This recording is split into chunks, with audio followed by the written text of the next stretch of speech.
Part 2, Ultimate Survival Handbook. So now I'm going to be reading over Surviving the Cold. All right, here we go. In the extreme cold, it's vital to conserve your body heat to avoid hypothermia. Spotting hypothermia. The first sign of hypothermia is shivering, which is the body trying to warm itself. Shivering might start mild, then become more aggressive. Then eventually it will stop altogether. The umbles, mumbles, stumbles, fumbles, and grumbles.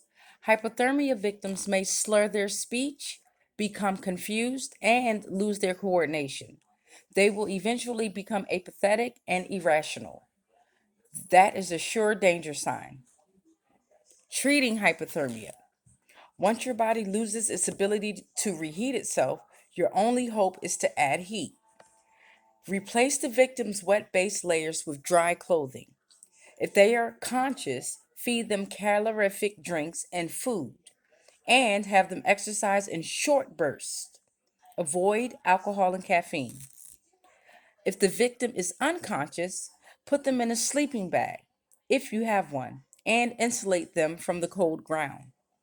If possible, wrap them in a survival blanket, tarp, or plastic sheet. Sharing body heat with skin to skin contact can also be a good way to warm up hypothermic victims. How to lose body heat. Number one, evaporation. Moisture and heat leave the body when we sweat and breathe. Two, radiation. When the body is warmer than the outside temperature, heat leaves the body. Three, conduction. Body heat flows into objects in contact with the body, like clothing, air, and water. Four, convection. Moving air. The wind, for example, transports heat away from the body. To prevent hypothermia. To prevent hypothermia, you need to minimize heat loss. So here are the do's and don'ts. You do get out of the wind and stay dry. You do put on extra clothing if you have any before you start to shiver. You do light a fire at the first hint of a chill. If possible, get more than one fire going so you can heat yourself from more than one side. You do drink as much hot fluid as you can. If you have spare food, use it to refuel by eating little and often. You do add insulation. Use anything at hand, including dry plant material or even the stuffing inside car seats. You do not sit or lean against rocks or metal. You will lose heat very rapidly through conduction. You do not eat snow.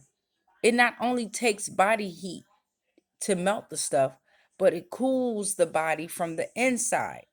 So Andy says, check, recheck, then check again.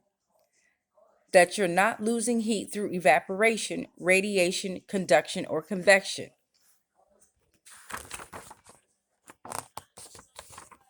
Okay, guys, so that was chapter 2, Surviving the Heat. Join me again tomorrow for chapter 3. Surviving the Cold. Tomorrow, chapter 3, we're gonna be surviving the heat. Okay, guys. So this is called Ultimate Survival Handbook by Andy McNab. You got to prepare yourself for all types of situations. In case you don't know, we are going to be having a 10-day blackout. So get yourselves prepared as the earth